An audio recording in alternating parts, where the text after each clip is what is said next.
Oke, Mas. Kalau Ya. gitu, saya mulai aja kali ya. Gimana nih? Ya, dimulai aja Pak Aris. Ini ada beberapa nanti teman-teman bagi yang bertanya tanya aja ya teman-teman ke Pak Aris nanti biar jelas pelajarannya biar nggak ada yang ditanyakan lagi setelah selesai. Silakan Baik. Pak Aris. Nanti kalau minggu ketiga sih kita harus bertemu. Ya.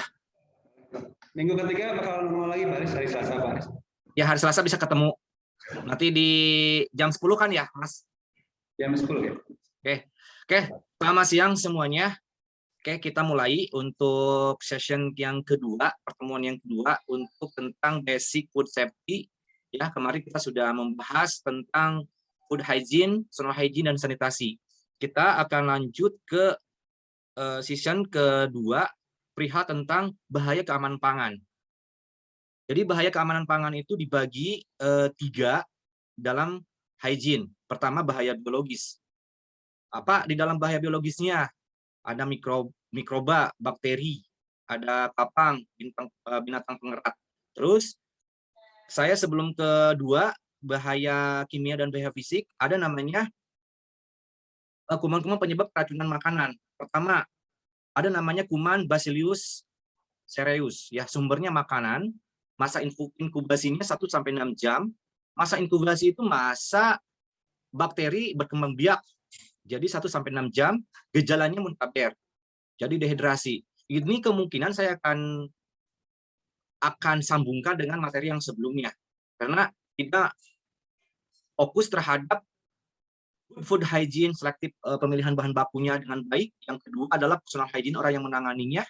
Yang ketiga adalah sanitasinya. Sehingga efeknya ada namanya bahaya biologis, ya. Bisa ada namanya kuman Bacillus cereus. Masa inkubasinya tadi 1-6 jam. Gejalanya muntaber dan dehidrasi. Pemulihannya cepat, recovery-nya cepat. Biasanya kalau dehidrasi biasanya minum air banyak, ya, langsung disterilkan. Yang kedua adalah clostridium prepping. Sumbernya adalah makanan. Nah, berarti fokus terhadap food, ya, food hygiene. Ya, di sini berarti kalau food hygiene berarti kita selektif bahan baku, penyediaan bahan baku, penerimaan bahan baku, dan lain-lain yang ada 7 kemarin saya share ke teman-teman. Masa inkubasinya 8-22 jam. Gejalanya diare, nyeri, kejang-kejang, 2-3 hari.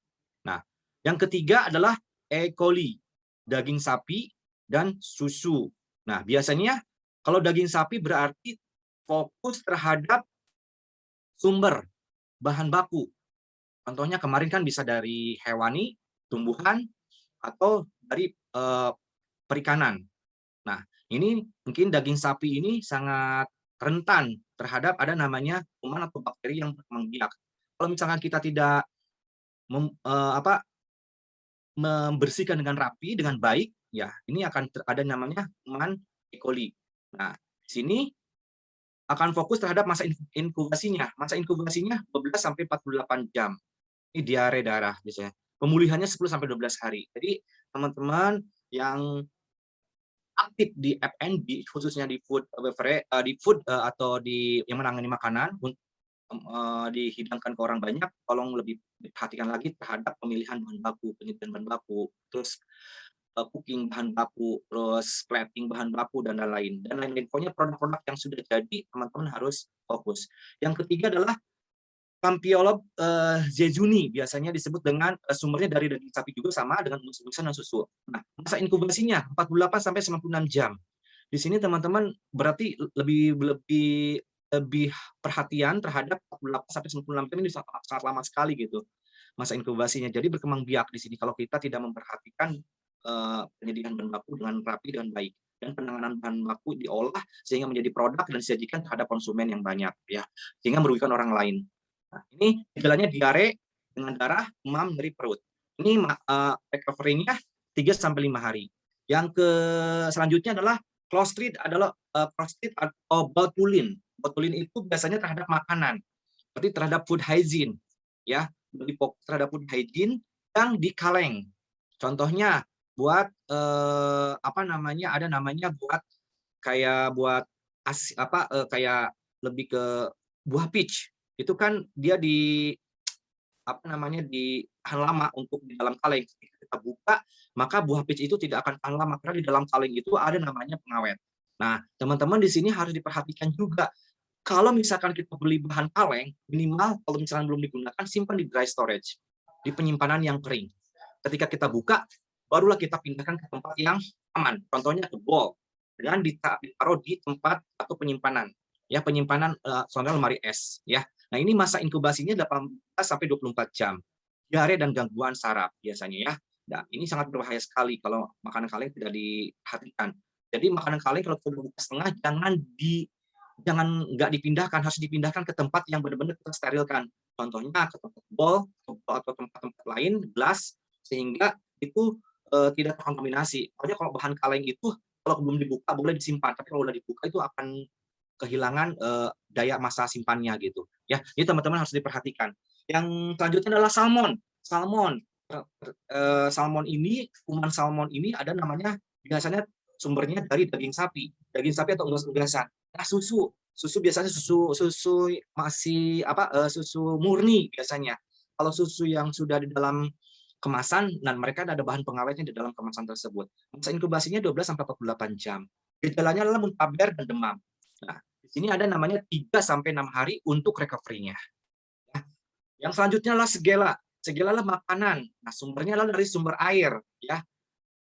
Sumber makanan dan sumber air. Nah, air ini biasanya di Indonesia, khususnya di Bogor atau di Jakarta lah, Jabotabek, sumber air kan biasanya dari ada 2 gitu. Dari PDAM, dari air sumur biasanya ya. Nah, sumber air ini biasanya digunakan untuk memasak, untuk si chef-nya untuk mengolah bahan baku menjadi produk jadi dan akan disajikan. Nah, makanya bahan air ini harus diperhatikan, sumber-sumber air ini dari keasamannya, terus dari sterilnya atau seperti apa. Nah, makanya sangat konsen biasanya kalau kita membuka F&B atau khususnya di food ya, food dan beverage atau minuman, biasanya sumber air yang akan kita olah biasanya kalau yang besar itu akan diukur keasamannya, terus sterilnya seperti apa, dan ini sumber dari mana, gitu ya. Ini karena akan menyebabkan gejala diare dengan darah. Recovery-nya 7 sampai 10 hari. Dan selanjutnya adalah stabil awur, biasanya kita menyebutnya ya. Awur itu aur ya, makanan atau air juga sama dengan segala. Dan cuman di sini masa inkubasinya yang berbeda. Dia lebih cepat berkembang biaknya 2 sampai 4 jam. Gejalanya muntaber, dehidrasi aja, kekurangan minuman. Nah, recovery-nya malah bisa cepat juga, bisa kurang dari 24 jam itu bisa kita atasi asal kita minum air banyak ya. Mungkin itu aja yang untuk masalah kuman-kuman penyebab keracunan makanan ya. Selanjutnya, bahaya keamanan pangan. Nah, bahaya keamanan yang kedua adalah bahaya kimia. Contohnya bahaya kimia biasanya terjadi pada chemical yang kita gunakan. Nah, bahan kimia contohnya residu pestisida, contohnya untuk mengusir nyamuk. Nah, menggunakan bahan kimia, kita main semprot-semprot aja di area kitchen sehingga akan terkontaminasi tuh produk yang kita sajikan. Makanya harus hati-hati. Biasanya kita dirubah dengan sinar ultraviolet ya biasanya. Atau ada namanya lampu ya, sinar ultraviolet itu ada lampu di atas, biasanya kalau di hotel-hotel suka ada tuh. Jadi dia langsung akan menuju ke cahaya dan akan mati gitu karena struman tersebut. Yang kedua adalah logam berat ya, logam berat pewarna tekstil, asap kendaraan atau BTP itu bahan tambah pangan. Contohnya teman-teman kalau mau menambah bahan tambah pangan, ada yang namanya penyedap rasa. Penyedap rasa itu kan tidak boleh berlebihan. Boleh mempergunakan tapi tidak berlebihan. Dan selanjutnya ada ragi. Ragi juga. Nah, ini ragi untuk roti misalkan, dan itu tidak boleh berlebihan juga. Terus ada namanya penyedap rasa warna makanan. Nah, itu juga tidak boleh berlebihan. Boleh hanya sesuai dengan takarannya sehingga tidak akan membahayakan terhadap produk yang kita akan sajikan. Yang ketiga, bahaya keamanan pangan adalah yang kimia ini adalah racun alami. Nah, racun alami ini ada namanya cyanida atau singkong ya. Cyanida ini di dalam cyanida ada mengandung kadar racunnya sekitar 2% gitu kan. Cuma tidak berbahaya kalau kita tidak konsumsi terlalu banyak gitu. Jadi teman-teman di sini sangat dianjurkan untuk supaya mengselektif bahan baku yang kita akan gunakan. Nah, ini bahan kimia ini sangat fokus ya, sangat berbahaya sekali kalau kita tidak hati-hati mempergunakannya chemical untuk mengusir hama atau pest. Terus pest control tidak bagus sehingga menggunakan chemical ini dan menyemprot di area dapur itu sehingga membahayakan sekali. Terus menggunakan chemical untuk lantai dan itu harus dipisahkan, jangan sampai berbaur dengan bahan baku yang buat makanan gitu. Jadi teman-teman harus ada namanya penyimpanan yang khusus buat chemical ya. Terus selanjutnya adalah bahaya keamanan pangan dalam bentuk fisik ya. Nah, ini bahaya keamanan pangan dalam bentuk fisik biasanya terjadi pada tanah yang kita menjadikan media untuk atau penyimpanan untuk penyajian, misalkan di dalamnya kan misalkan kita outdoor memasaknya, dan itu harus hati-hati. Outdoor itu pertama harus perhatikan adalah food handler-nya. Food handler itu orang yang menangani makanan tersebut harus diperhatikan terhadap kebiasaan tanah itu biasanya kan suka kena debu itu akan berterbangan kalau tanahnya kering gitu, sehingga menjadikan debu dan akan masuk ke permukaan produk jadi yang kita akan sajikan terhadap konsumen. Nah, di sini teman-teman harus diperhatikan. Terus rambut itu biasanya cara menanganinya gimana solusinya? Win solusinya kalau rambut ya rambut menggunakan apa namanya topi atau headset ya kalau misalkan orang yang menanganinya. Terus isi staples ini tidak dianjurkan buat catering. Misalkan banyak box yang akan kita gunakan staples, akhirnya akan membahayakan pada saat kita menyajikan dan disajikan terhadap ke orang banyak dan orang banyak pada saat membuka box itu ada staples dan tidak kelihatan gitu, akhirnya kemakan dan membahayakan terhadap orang yang akan makan produk tersebut, sehingga tidak dianjurkan menggunakan staples. Solusinya apa Pak? Menggunakan selotip untuk menempelkan atau menggunakan apapun itu yang tidak membahayakan gitu.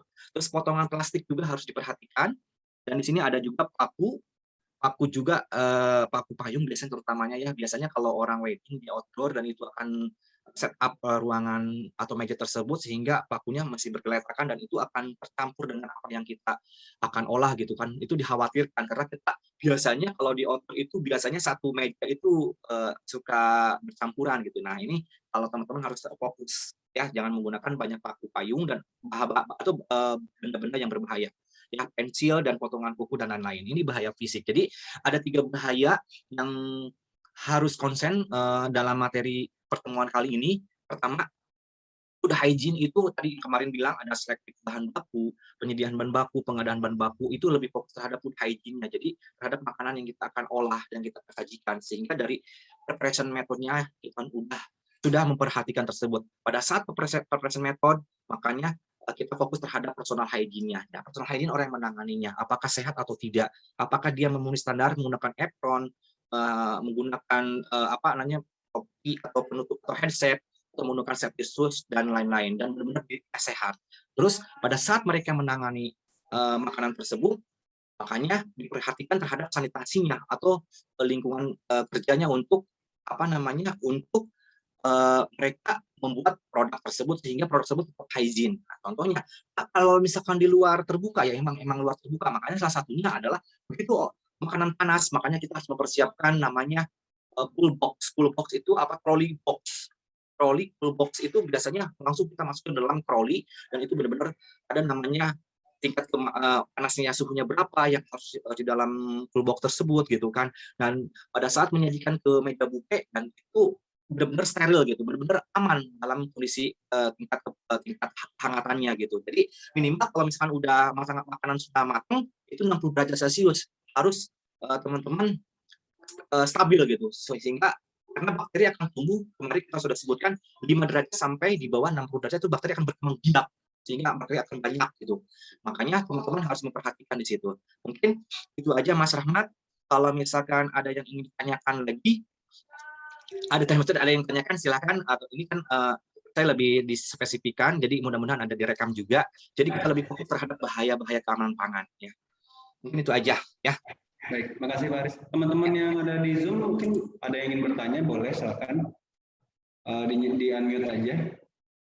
Zainal, Rika, Rehan, Iksan, Indri, Andreas. Ada yang ingin bertanya? Pak Rika mau tanya, palingan di chat aja ya Pak. Boleh. Pengen di chat Pak Aris. Boleh, silakan. Chat ya. Rika kemudian lagi kerja Pak Aris, jadi dia sambil dengar sambil. Boleh. Boleh, silakan Rika.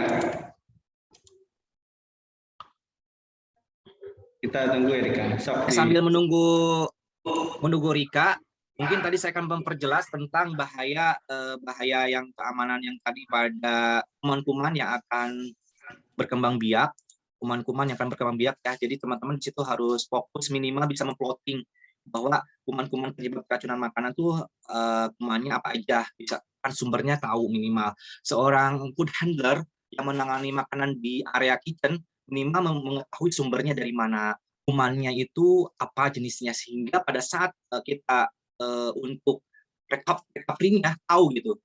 Bagaimana caranya untuk memberikan solusi apabila ada tamu yang keracunan seperti itu. Tahu yang penting tahu sumbernya dari mana gitu supaya cepat dan tepat menanganinya gitu. Apa tadi ada racun alami itu cyanida singkong itu maksudnya gimana? Apa kita kebanyakan makan singkong atau malah jadi racun? Oke. Oke, Rika, pertanyaannya bagus. Sebenarnya itu hanya contoh. Jadi yang termasuk bahaya kimia bukan berarti terhadap chemical aja, tapi terhadap bahan baku yang kita olah sebenarnya. Kalau kita tidak tahu di dalam kandungan bahan baku yang kita akan olah itu berbahaya sekali. Makanya salah satunya adalah singkong. Singkong memiliki sianida, tapi kadarnya tidak tinggi gitu. Boleh menggunakan banyak, cuman cara membersihkannya harus harus secara selektif gitu, secara bersih gitu kan. Jadi teman-teman harus tahu dulu di dalam kandungan singkong yang kita akan olah itu seperti apa gitu. Takutnya teman-teman dari kebun langsung dan itu tidak diperhatikan. Ternyata di situ getahnya tidak diperhatikan, sehingga getahnya masih nempel, akhirnya kemakan sama kita. Di situ sebenarnya ada sianida. Tapi yang kita lakukan adalah kita bersihkan dengan baik, dan kita pada saat kita dari kebun kita simpankan, ada namanya resting, itu kan select ingredient ya, kita resting dulu, setelah resting ada namanya ada selective ya, habis resting ada namanya select ingredient. Jadi itu teman-teman harus fokus di situ gitu. Jadi bukan berarti kita kebanyakan makan singkong itu malah keracunan, enggak, tapi pada saat penyiapan bahan baku yang tidak baik sehingga akan mengalami keracunan. Karena di dalam singkong ada namanya sianida, sianida yang tapi tidak tinggi, itu hanya berapa persen, itu 2% sedikit lah ya. Dari 100% kan sedikit ya. Mungkin itu aja ya jawaban dari saya ya Rika ya. Thank you Rika, thank you Pak Aris. Ada lagi yang ingin bertanya boleh by chat. Pak, saya mau nanya Pak. Ya, sama siapa ini? Sama saya Andreas Pak. Andreas ya, Andreas silakan Andreas. Pak, sekarang kan banyak ya Pak marak yang kayak pemakaian daging tuh kayak boraks atau segala macam.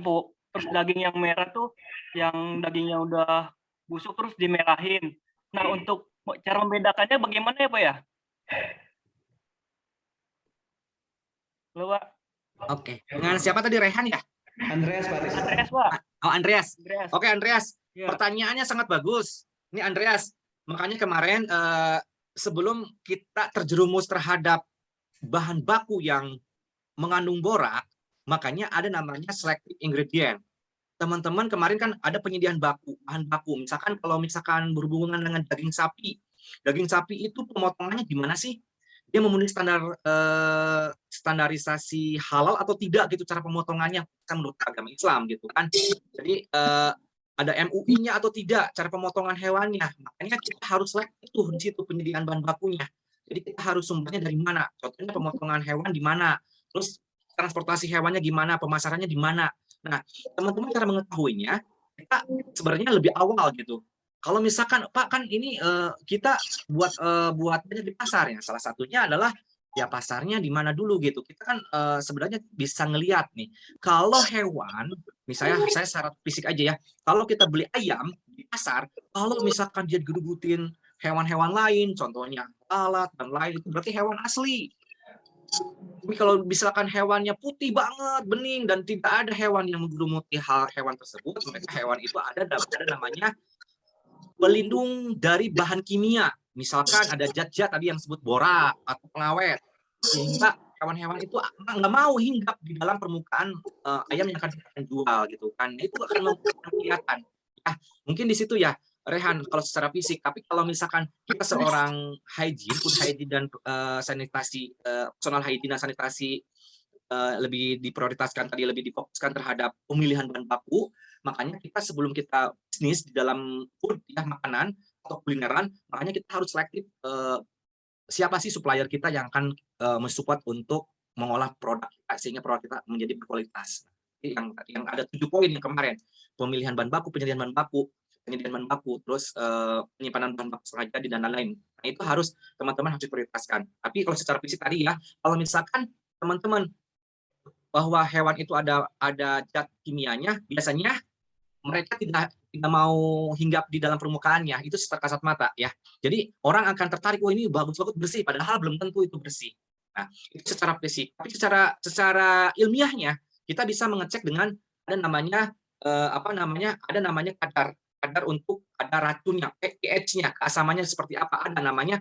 Itu biasanya orang biologi dan itu ada masuk gitu kan, ada dalam masuk lab gitu. Jadi cara mengeceknya ada. Biasanya ketahuan bahwa di situ ada bahan kimia atau tidak. Tapi kejauhan kalau ke sana. Kalau bisnis seperti itu ya kita harus benar-benar besar dan kita harus punya modal banyak ya, dan lain-lain. Jadi secara kasat mata aja kita melakukannya. Mungkin itu aja Andreas jawaban dari saya. Ya, mudah-mudahan menjawab. Cukup jelas Andreas? Thank you Andreas, thank you Ajar. Oke, ada lagi selain Andreas, Indri atau Rika atau Rika udah ya? Isa? Siang Pak. Yang dengan siapa ini? Indri ya? Silakan. Indri mau nanya, kan kalau misalnya makan ragi kebanyakan itu kan nggak baik ya? Waktu pas aku kerja sebagai akun officer itu, Indri itu ada nasabah. Dia itu sering minumin ragi, Pak. Katanya buat mencegah kehamilan karena dia nggak cocok untuk KB gitu. Apa emang gejalanya itu efek sampingnya apa emang bisa buat menunda kehamilan apa gimana? Apa cuman mitos di kampung gitu? Baik Indri. Indri ya ini ya? Iya. Indri, kalau untuk secara ilmiahnya tentang ragi itu kan untuk salah satu bahan baku untuk mensupport roti supaya mengembang. Bahan baku untuk support tape menjadi lebih mengembang atau lebih manis ya, lebih enak lah ya. Dari singkong kita kasih ragi semalaman 24 jam sehingga singkong itu menjadi tape kan, menjadi peyem kata orang Sunda mah ya. Nah, jadi ada satu proses di situ pengemulsian dalam produk tersebut, produk bahan baku tersebut itu sehingga menjadi produk yang sesuai dengan yang kita inginkan. Nah, kita harus tahu juga ragi itu seperti apa. Nah, cuman kalau saya sih baru dengar ragi itu untuk supaya kita tidak hamil. Saya juga baru dengar itu saya. Tapi kalau secara ilmiahnya ragi itu di dalam ragi itu contohnya ragi itu bisa kan ada namanya baking baking powder, ada namanya juga SP dan lain-lain. Nah, di situ kan ada beberapa tingkatan, teman ragi dalam bentuk kering gitu kan. Di sini instan raginya. Nah, ragi yang penting di sini hanya untuk pengembangan suatu produk sehingga produk itu menjadi lebih empuk, lebih besar, dan karena ada proses di situ ada proses pengemulsian dari ragi dengan mencampur dengan bahan-bahan yang lain gitu. Nah, itu mungkin kalau menurut saya sih kalau dengan tadi lebih ke ilmiahnya, lebih ke supaya mencegah kehamilan saya kurang tahu nih. Mungkin Mas Rahmat tahu nih kehamilan. Saya kurang tahu ya Indri kalau untuk kehamilan, karena mungkin di situ mencegah kehamilan itu karena ragi sesuatu sifatnya di situ kalau misalkan kita masukin ke dalam air panas, bukan air panas, air hangat, jadi ragi itu akan membuih berbentuk busa. Kalau raginya bukan ragi yang instan ya, ragi powder ya, ragi yang basah. Makanya cara ngecek ragi masih aktif atau tidak, salah satunya adalah kita siapkan air hangat kuku ya, kita siapkan, bandingkan airnya 3, raginya 1 sendok makan ya. Kita masukkan ragi tersebut ke dalam si cairan tersebut sehingga cairan tersebut kalau misalkan masih aktif, ragi tersebut akan membuih keluar gelembung. Nah, itu masih ragi itu aktif gitu. Mungkin kalau misalkan secara ini saya nggak paham. Mungkin nih ya, kalau secara nalar saya adalah ketika ragi masuk dalam organ tubuh kita dalam bentuk dimakan mentah-mentah, misalkan kita dalam menggunakan minum air, sehingga ragi itu akan berkembang biak mungkin karena kena air ya, mungkin itu ya kalau mungkin secara nalar saya, sehingga kena air sehingga ada sesuatu yang bergerak di dalam tubuh kita mungkin itu ya kalau dalam bentuk ragi teman-teman ya diminumnya. Kalau ragi dalam bentuk roti kita udah mixing, kita udah campur dengan bahan lain, itu sudah akan menghasilkan suatu adonan, itu tidak berbahaya untuk dikonsumsi buat organ tubuh kita ya. Mungkin itu aja jawaban ilmiah saya, Indri. Ya, Terima kasih, Pak. sama-sama. Thank you Indri, thank you Pak Aris. Ada Ya. lagi yang ingin bertanya? Iksan mungkin atau Rika boleh lagi, kalau Andreas boleh lagi. Ada yang ingin bertanya? Ya, Zainal. Kalau tidak ada, mungkin kita serahkan ke Pak Aris lagi ya Pak. Ya, gimana? Mungkin Mas Rahmat itu aja untuk pertemuan kali ini. Baik. Pertemuan minggu depan kita bertatap muka dan ada beberapa juga questionnaire dari saya. Karena setiap 2 kali pertemuan saya selalu ada namanya evaluasi apa yang didapat selama 2 kali pertemuan, sehingga nanti pertemuan selanjutnya nanti ada namanya pengupdatean dari evaluasi tersebut gitu ya. Mungkin minggu depan kita pertemuan ya dari jam 10 sampai jam 12 di kampus ya, Mas. Baik Pak Aris. Ya. Pak, boleh satu kali lagi katanya. Oke, boleh. Boleh, silakan. Boleh Rika, silakan Rika.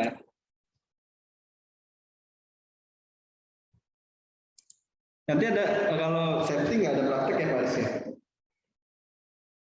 Mas, Kalau safety nggak ada praktek ya Pak Aris? nggak ada. Nggak ada ya?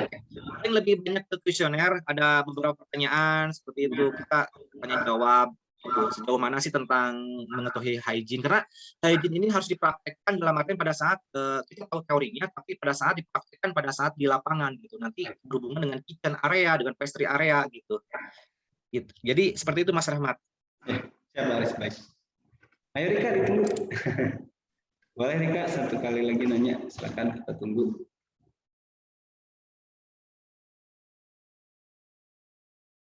Nah, Pak, kalau misalnya daging yang gelonggongan itu sebenarnya dia mengandung bakteri jahat juga nggak? Dan benar-benar nggak boleh dikonsumsi kah? Daging gelonggongan Pak. Pak, saya mau nanya boleh Pak? Boleh, silakan. Siapa Andreas? Zainal Pak. Nah, Zainal, silakan Zainal. Kalau kornet itu gimana sih Pak? Maksudnya tuh kalau yang di kalengan itu cara ininya gimana sih Pak? Saya udah paham pertanyaan original dan pertanyaan dari Rika. Tapi cuma Rika ini daging yang gelonggongan itu daging dalam bentuk apa? Gulungan apa gimana ini, Rika? Mohon diperjelas.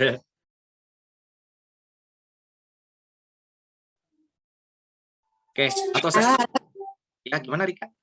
Iya, daging gelonggongan yang katanya kalau misalnya dimasukin air gitu, Pak. Jadi kalau misalnya dia dipasak penyusut itu, kan ada tuh sapi gelonggongan kayak gitu. Ya, ini nih. Oke, sebenarnya saya akan fokus terhadap gelonggongan dulu nih. Daging gelonggongan itu mau apapun itu daging. Yang penting tadi saya bilang selected ingredient-nya kita tahu sumber dia, cara memotong hewannya, cara menangani mereka di gulung-gulungnya, atau cara menangani mereka di packaging-nya seperti apa. Pada saat kita mau beli kita udah tahu gitu sumbernya dari mana, standarisasi seperti apa, punya sertifikasi atau belum gitu kan. Dan secara fisik kita melihat juga kalau misalkan dia bersih banget, clean gitu, dagingnya bersih dan benar-benar dia merahnya benar-benar, tapi dia tidak ada hewan yang hinggap di situ gitu kan.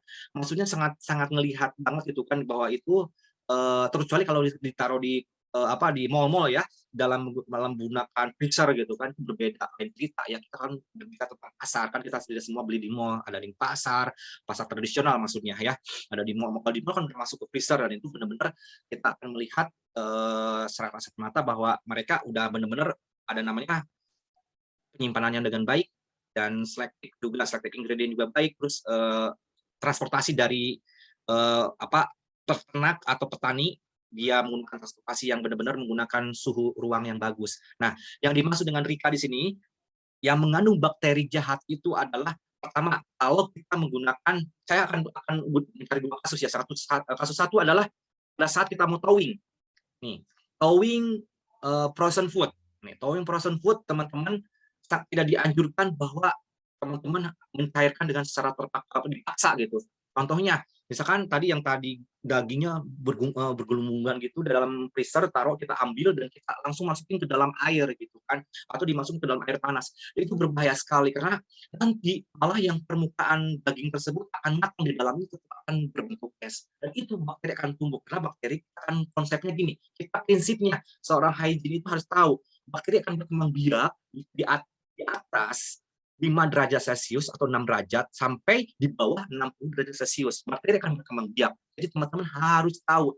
Jadi di bawah 5 derajat, di atas 60 derajat, bakteri itu akan diam. Bukan berarti bakteri akan mati loh ya, diam. Tapi tidak berkembang biak. Itu yang tidak akan berbahaya. Gitu. Jadi teman-teman harus tahu kasus yang pertama. Nanti yang kedua sudah dijawab sih sebenarnya. Kasus yang kedua adalah tadi yang pada saat kita mana disebut dengan bakteri jahat gitu kan. Makanya kita tidak tahu bahwa bakteri berkembang biak itu pada saat suhu seperti apa. Makanya kita, kalau misalkan kita ada produk jadi nih, kita olah produk jadi dan kita simpan di buffet. Nah, di buffet ini biasanya suka ada pemanas. Pemanas itu biasanya kalau chef, kalau di hotel-hotel yang bintang, maksudnya hotel-hotel yang memiliki QC atau controlling yang bagus, itu akan di-check suhunya. Ini udah 60 derajat, aman.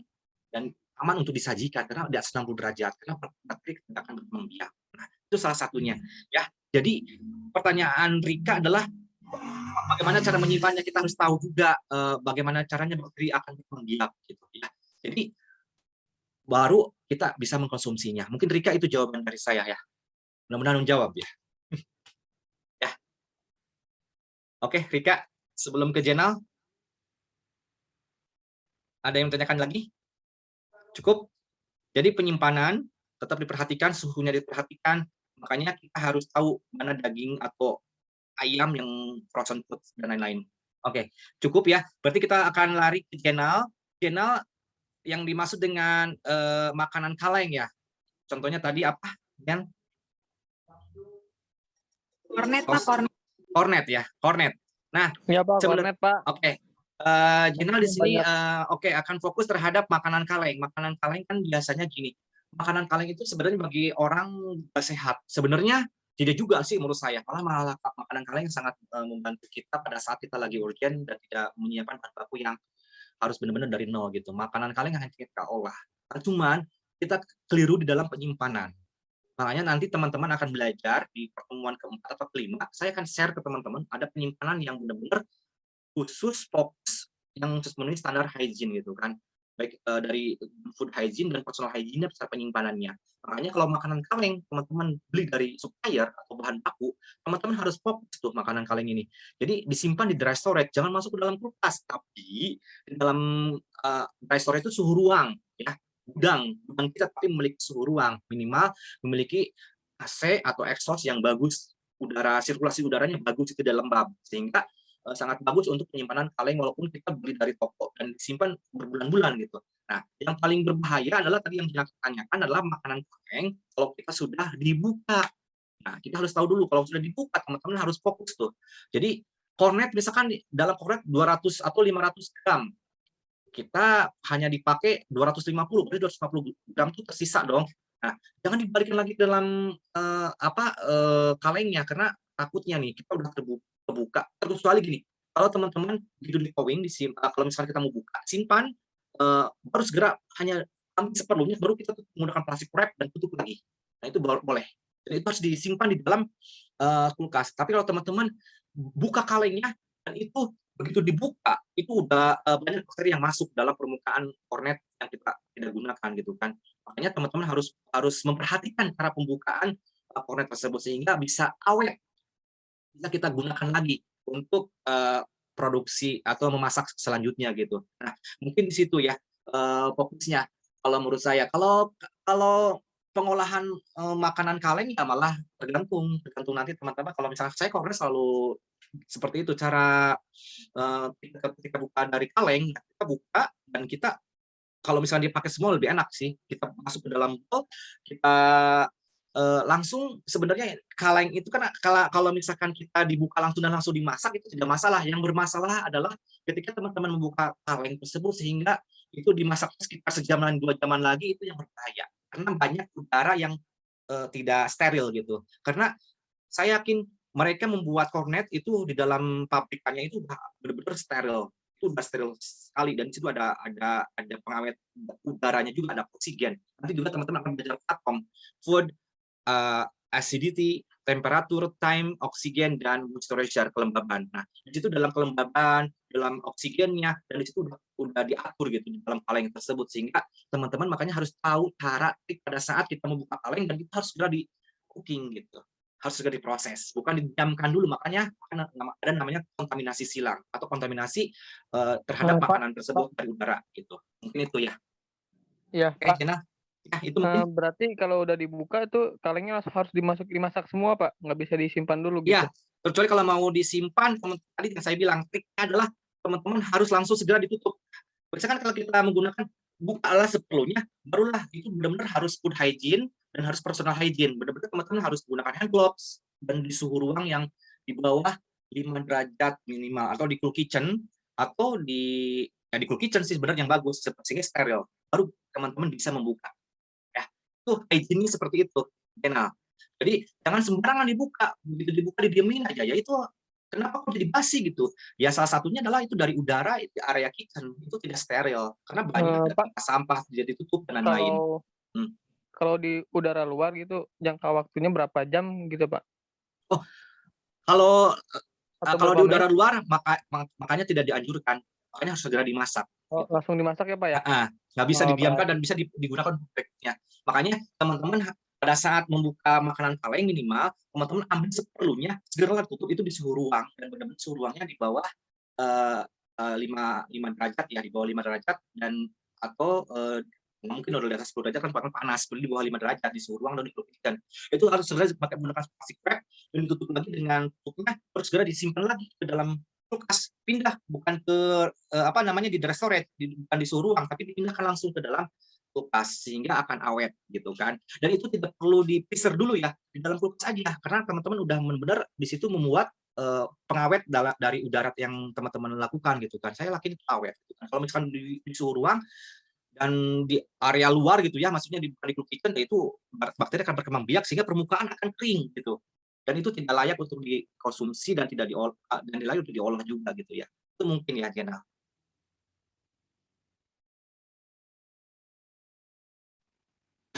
Ada lagi? Jenal?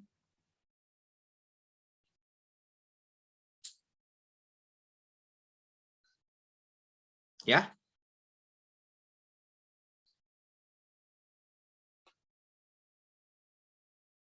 Halo?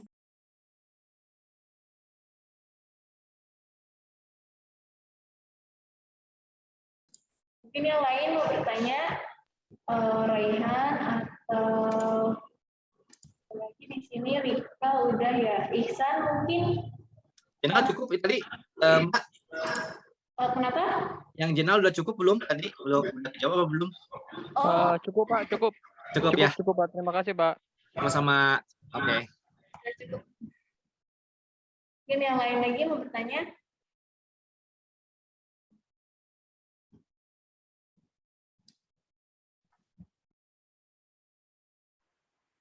Pak, saya Andres, Pak. Ya, silakan. Misalnya kan di suatu produk kan ada tanggal expirednya ya, Pak ya? Betul. Nah, kalau kita bisa nggak mengkonsumsi tapi udah batas kadaluarsanya udah lewat, gimana? Itu aman atau tidak, Pak ya, kira-kira? Andreas, saya sebelum menjawab ke sana, ada namanya FIFO dan FIFO ya. Ada namanya first expired date, first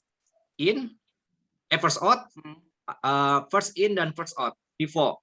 Ya, jadi berbeda teman-teman pada saat membeli produk yang ada kemasannya, dan di situ lihat expire-nya. Begitu teman-teman, contohnya kita gula di situ ada expire-nya. Kita buka dong gula, karena kalau misalkan orang produksi, kita kan simpan di tempat yang kita udah sediakan. Nah, di situ ada namanya FIFO. FIFO juga pada saat teman-teman membuka label tersebut, tanggal berapa kalian masukin dan jam berapa, sehingga pada saat teman-teman mau top up lagi, teman-teman harus dihabiskan. Itu yang pakai prinsip FIFO ya. Nah, pertanyaan tadi, Andreas, ya kalau udah expire ya nggak layak untuk dikonsumsi. Ya, tapi kalau misalkan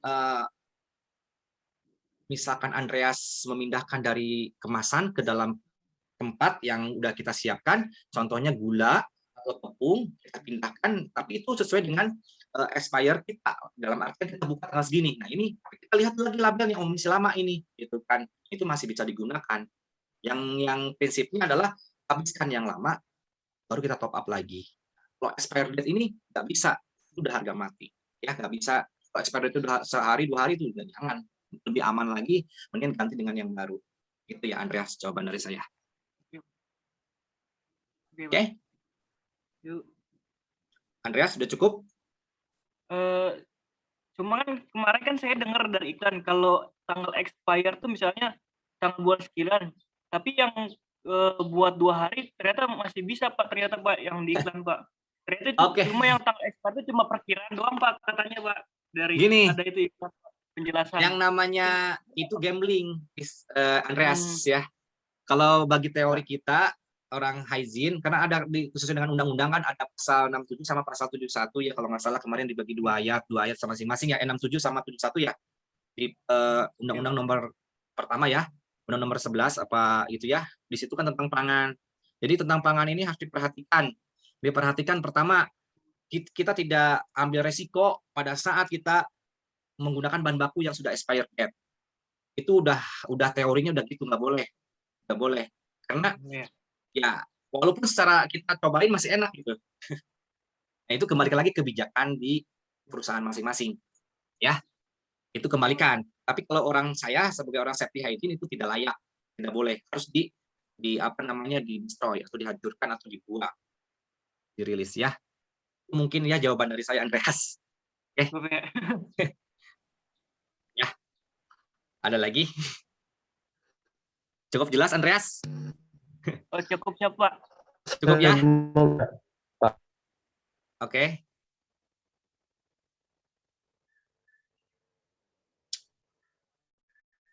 Oke, ada lagi? Cukup?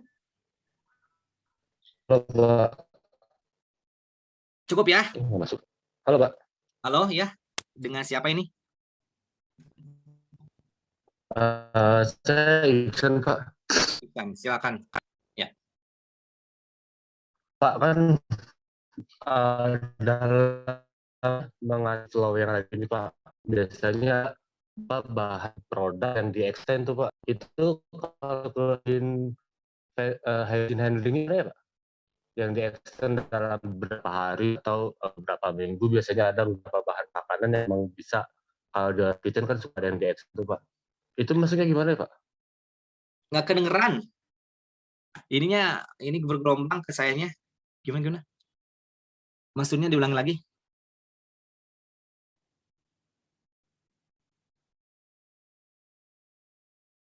Halo?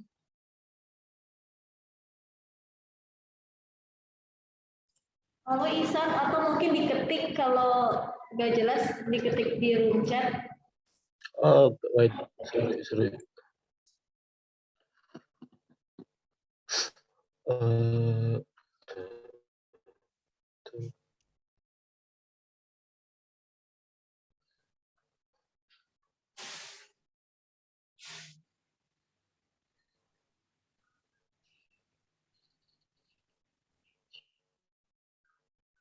Halo? Ini suaranya keputus. Halo, Pak. Ihsan tuh suaranya ini ke saya. Apa ya namanya? Tidak jelas, tidak clear.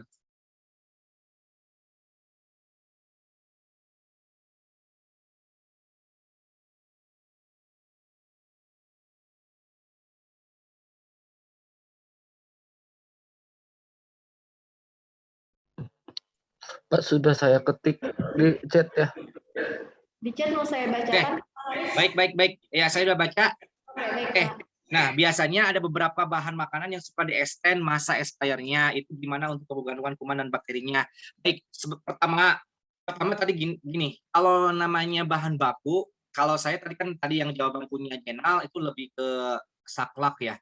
Makanya kita kembalikan lagi ke kebijakan perusahaan, dan itu pun ada beberapa faktor dan beberapa evaluasi yang teman-teman harus diperhatikan. Pertama dari bentuk fisik, ya, dari bentuk fisik. Yang kedua penyimpanan, misalkan penyimpanannya bagus, dan itu belum pernah digunakan gitu ya si bahan baku tersebut, sehingga buat tidak wasting atau tidak banyak yang terbuang bahan baku tersebut. Nah, makanya dari 3 itu teman-teman harus diperhatikan ya. Jadi ada namanya bahan makanan yang suka extend, tapi tergantung bahan baku yang kita akan gunakan ya, gitu. Contohnya seperti saya sudah pernah mencoba di butter oil. Butter oil itu 2 tahun untuk expire date-nya, tapi itu udah lebih 2 tahun kita gunakan masih bisa, tapi kita pindahkan ke dalam refrigerator atau di short term, bukan di chiller, bukan di long term, tapi short term. Jadi disimpan di lemari es. Nah, itu dan disimpan ke dalam box juga, dan benar-benar pada saat menangani penyimpanan bahan baku tersebut karena udah expired date, kita simpan gitu ya. Jadi kita simpan dan kita rapihkan sehingga itu akan awet gitu. Nah, itu salah satunya, tapi itu udah expired date. Tergantung bahan baku yang kita akan gunakan dan kualitas bahan baku tersebut juga. Kalau kita sering touch tiap hari touch dengan margarin tersebut touch dan itu sehingga si margarin itu ada keluar jamur yang putih-putih gitu. Nah, itu tidak layak untuk digunakan. Makanya kita lihat fisiknya. Mungkin itu jawaban dari saya, Ihsan ya. Siapa? Ihsan ya. Extend masa expiry itu gimana untuk kandungan kuman? Kalau untuk kandungan kuman, biasanya tadi yang saya bilang, kalau teman-teman penyimpanan dan penggunaannya baik, ya saya yakin teman-teman bisa gitu ya untuk penyimpanannya, ya untuk pemakaiannya. Mungkin itu jawaban dari saya ya. Lihat fisiknya. Oke? Ihsan? Itu mungkin jawabannya dari saya. Terima kasih, Pak.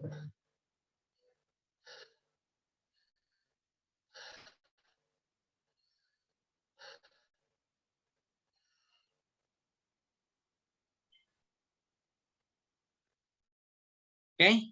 Nah, saya akan tambahkan lagi sebelum ada yang bertanya. Jadi yang dimaksud dengan Ihsan bahan baku yang mengandung kuman atau bakteri itu ya biasanya tadi yang saya bilang pemakaiannya jorok dan pemakaiannya intensnya banyak sehingga touch dengan tangan kita, dengan anggota tubuh kita, sehingga makanan tersebut atau penyimpanan lembab dan lain-lain, dan itu sebenarnya itu ada kandungan kuman atau bakteri yang tidak layak untuk dikonsumsi. Nah, tapi kalau misalkan lebih dari tadi yang masa expirednya misalkan 5 hari masih tetap bagus, terus seminggu 2 minggu masih tetap bagus, nah itu tetap lihat fisik dan penyimpanan juga kita perhatikan. Tapi kalau kita akan ekstrimnya itu lebih takutnya karena kita harus menggunakan alat, apakah itu ada bakteri atau tidaknya, makanya teman-teman harus butuh keluarin dana lagi gitu daripada nanti untuk alat tersebut gitu untuk mengukur bahwa itu ada kuman atau bakteri gitu kan, menggunakan Microsoft dan lain-lain, dan menggunakan ada tes untuk keasaman dan ada kelembaban dan lain-lain. Jadi teman-teman harus memikirkan cost di situ. Tapi kalau secara fisik masih oke dan penyimpanan teman-teman masih kaya nih dengan karena menyimpannya ini bagus dan ini belum diapa-apain, masih dalam kemasannya gitu, ya udah itu pas dibuka masih bagus, dites juga masih bagus, dan semuanya bagus, dan lain-lain, dan penyimpanan dan lain-lain, dan belum pernah touch, dan itu layak digunakan untuk dikonsumsi. Tapi kembalikan lagi ke teman-teman bahwa bahaya sekali kalau misalkan kita kecolongan racunan gara-gara kita tidak tidak hati-hati. Nah, pertama yang orang yang akan dilakukan kalau misalkan ada yang keracunan, pertama yang ditanyakan adalah ini emang bahan bakunya kapan expired date-nya, itu yang berbahaya, teman-teman kena pasal.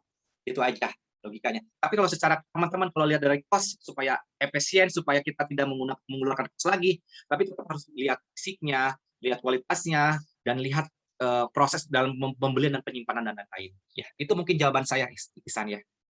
Mudah-mudahan lebih bijak, lebih bisa dicerna. Oke, terima kasih. Ya. Oke. Ada lagi? Mbak Ada? Ada lagi? Sepertinya udah pada semua bertanya. Baik, kalau misalkan tidak ada lagi kali ya, ada lagi. Mbak, silakan tanya lagi. Lagi yang mau bertanya, teman-teman? Sudah cukup jelas penjelasan Pak Haris?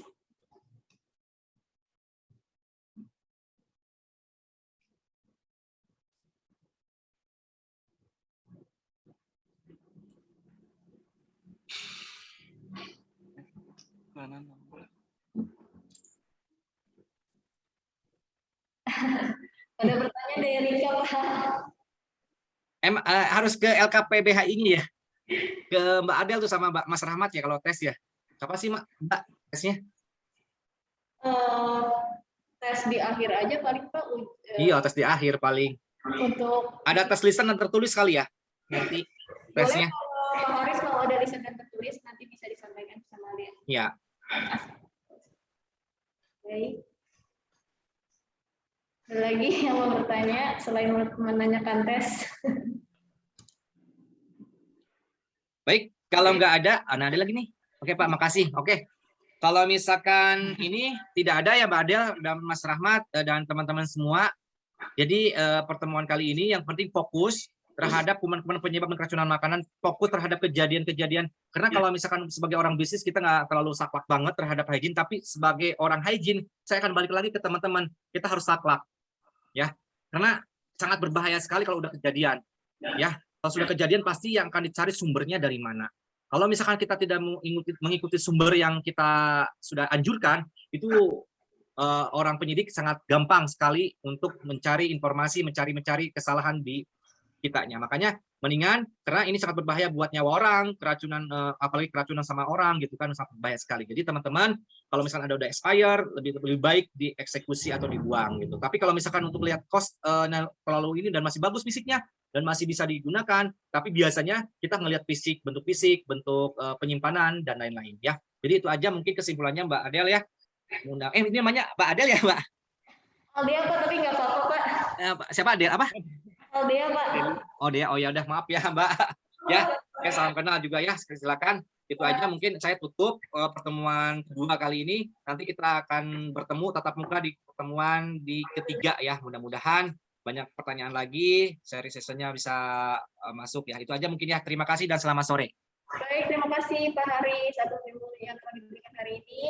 Buat teman-teman, terima kasih juga yang udah bertanya. Nanti akan ketemu dengan Pak Haris secara offline minggu depan ya di pertemuan ketiga. Ya. Baik, sekian kelas hari ini.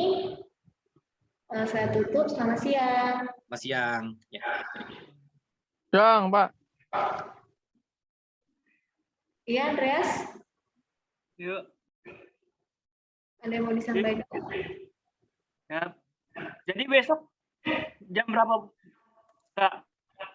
Untuk jadwal besok ya, besok itu hari Selasa. Berarti kelasnya mulai jam, kan Pak Harisnya jam 10 ya, 10 sampai 12. Ya. Berarti jam 1. Jam 1 berarti masuknya. Iya. Oke. Oke, terima kasih Andreas dan teman-teman yang sudah ikut kelas hari ini. Selamat siang. Siang.